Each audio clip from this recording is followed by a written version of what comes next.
L'énergie du futur, une énergie durable, propre, quasi infinie, ça vous tente? C'est ce que promet la fusion nucléaire depuis le milieu du XXe siècle. Et ça donne envie, à tel point que les recherches dans le domaine n'ont fait qu'augmenter ces dernières décennies. Aujourd'hui, l'un des projets les plus ambitieux, puisqu'il est financé par 35 pays, c'est ITER. Encore en construction en France, dans les Bouches-du-Rhône, ce futur réacteur à fusion nucléaire a pour objectif de produire 500 MW d'énergie thermique avec seulement 50 MW. Alors dans cette vidéo, on va voir que derrière les grands effets d'annonce, la réalité est bien plus compliquée. La fusion nucléaire n'est pas près de produire de l'électricité et encore moins à grande échelle. Mais avant ça, reprenons quelques bases pas si évidentes.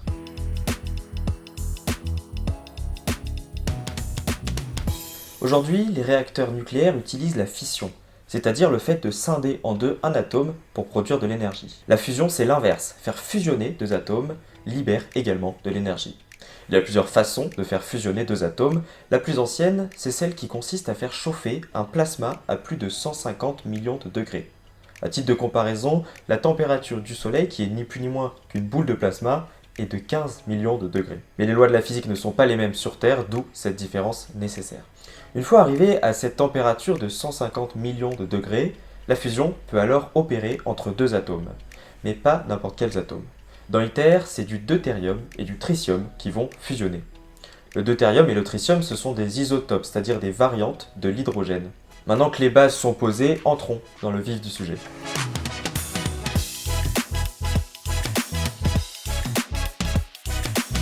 On l'a dit, l'objectif affiché du projet ITER, c'est de produire 10 fois plus d'énergie que ce qui est injecté en chaleur pour chauffer le plasma. Et c'est là que les détails sont importants. En effet, ce chiffre, qu'on appelle Q égale 10, ne prend pas en compte toute l'énergie nécessaire pour faire fonctionner le réacteur, mais seulement l'énergie utilisée pour chauffer le plasma. Stephen Krivit, un journaliste américain, enquête depuis près de 10 ans sur ITER, et en recoupant les estimations de nombreuses sources scientifiques avec qui il a échangé, d'après ses calculs indépendants aussi, il arrive à ce résultat. Accrochez-vous, c'est pas très compliqué. Concrètement, ça veut dire que le réacteur a besoin de 440 MW électriques pour fonctionner. À titre de comparaison, une seule centrale nucléaire à fission en France peut produire entre 900 et 1500 MW. Revenons à notre schéma. Sur ces 440 MW, d'une part, 290 sont consommés par le réacteur et ne seront jamais retrouvés. Les 150 MW électriques restants vont permettre de produire 50 MW d'énergie thermique, de chaleur, pour chauffer le plasma. Avec cette chaleur, la fusion peut opérer et en sortent 500 MW thermiques selon les objectifs d'ITER. Je vous passe les détails, mais après calcul de l'efficacité, en comptant l'énergie qui peut être récupérée ou non, on arrive à ce résultat, 550 MW thermiques en sortie de réacteur. Il nous reste un calcul à faire et on pourra comparer les valeurs d'entrée et de sortie. En effet, rappelez-vous, 440 MW électriques ont été consommés par le réacteur. Il faut donc convertir les 550 MW thermiques en mégawatts électriques et ça nous donne 220 MW électriques. Stephen Krivit le résume très bien dans ce schéma. La balance entre l'énergie consommée et l'énergie produite par l'ensemble du réacteur est négative, même dans le meilleur scénario.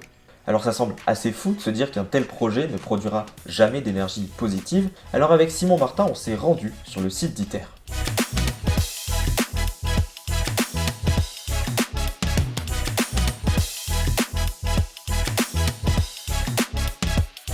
Et on a discuté avec Xavier Bonin.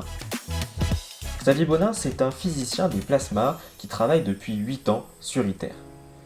Et fait assez rare dans la communication d'ITER, Xavier Bonin assume que le projet ne produira pas d'énergie nette. À ITER, on veut démontrer Q égale 10.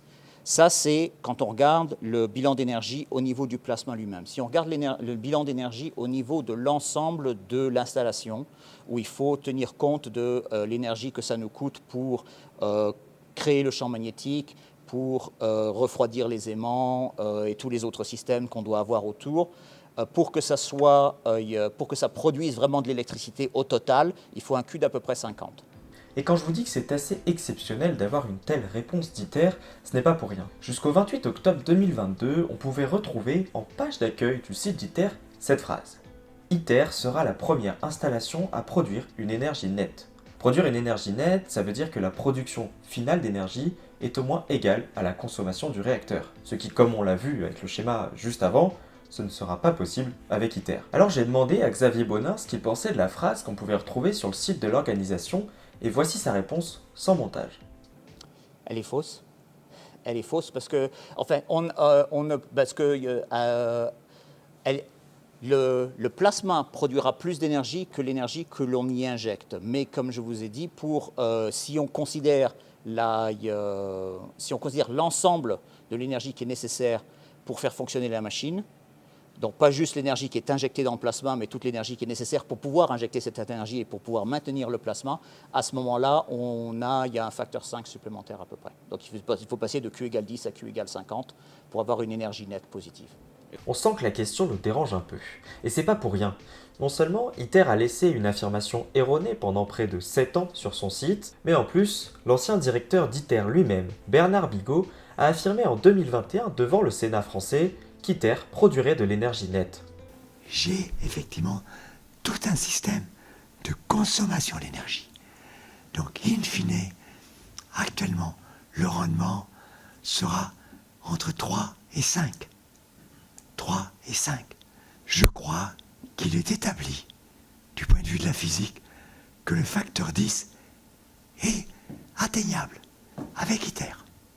Le rendement total, comme je l'ai évoqué, sur ITER, il sera de l'ordre 3.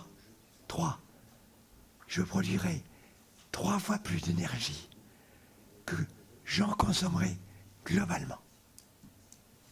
Voilà, j'espère avoir été plus clair. Alors face à ces affirmations trompeuses, ces approximations qui peuvent parfois être interprétées comme des mensonges, une question se pose légitimement. Pourquoi ? Pourquoi avoir entretenu ce flou sur le rendement réel d'ITER ? Pourquoi avoir fait de grands effets d'annonce en parlant de Q égale 10, tout en sachant pertinemment que le réacteur global ne produirait pas d'énergie ? Réponse de Xavier Bonin. Selon vous, pourquoi il y a eu cette communication, si ce n'est mensongère, ambiguë, du moins ? Il faut vendre la chose. Il faut vendre la chose, mais on a toujours été, quand on lit vraiment l'intégralité de ce que Bigot a dit, il est toujours clair dans ce qu'il veut dire quand il dit énergie nette, que c'est le plasma. Quand vous dites il faut vendre la chose, c'est pour avoir des financements, quoi que... C'est pour avoir les financements, mais c'est surtout pour avoir le soutien du public pour ce genre d'installation ensuite. Vendre le projet ITER. Pour obtenir les financements publics de 35 pays, il a fallu arranger la communication autour du projet. C'est en tout cas la thèse de Steven Krivitz, ce journaliste américain qui enquête depuis près de 10 ans sur ITER. There are quite a few of the administrators and spokespeople that have known that they could use careful wording to make the public think that fusion was more promising than it really is. Until about a decade ago, almost all nuclear fusion research was publicly funded. So in order to keep public funding for fusion going, they needed to keep the excitement, the interest, and the optimism going. Selon lui, les dirigeants d'ITER ont volontairement mis en avant les possibilités hypothétiques que pouvait offrir la fusion nucléaire au détriment de la véracité des faits scientifiques. Mais il ne blâme pas pour autant l'espoir que fait naître ITER. I think hope is a wonderful thing, as long as the hope is not based on false information. Et cet espoir suscité semble avoir fonctionné sur les politiques puisqu'il a permis de débloquer des fonds publics.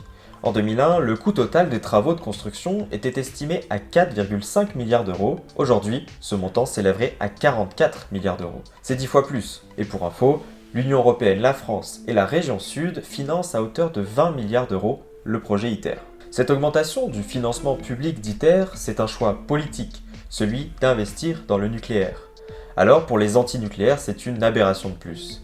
Martial Château est porte-parole du réseau Sortir du nucléaire et le rêve que vend ITER lui rappelle quelque chose. Quand on retrouve des reportages, des films du début du lancement de la fission à la fin, afin de produire de l'électricité, on retrouve à peu près la même chose. Moi, je me souviens avoir vu un petit film de Jean Cocteau où, quand on écoute ça aujourd'hui, c'est presque presque risible quand on voit les envolées lyriques euphoriques sur l'avenir du nucléaire de fission où on aurait une énergie infinie, disponible, quasiment gratuite, etc.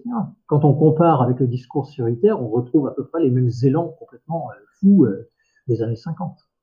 Il est probable que bientôt les trains, les navires, les avions propulsés par cette énergie rendront nos machines aussi cocasses que les tof-tof de 1900. Avant de terminer cette vidéo, j'aimerais vous montrer cette lettre du nouveau directeur général d'ITER, Pietro Barabaschi, adressée à Steven Krivit, dans laquelle il répond à ces accusations de communication mensongère. On peut notamment y lire que le rendement énergétique décuplé, le Q égale 10 dont on a déjà parlé, fait explicitement référence au rapport entre l'énergie thermique produite par la réaction de fusion et l'énergie thermique utilisée pour chauffer le plasma. Il ajoute qu'il va continuer à travailler avec les équipes d'ITER et en particulier avec ceux qui communiquent avec le public et les journalistes afin de parvenir à une plus grande précision.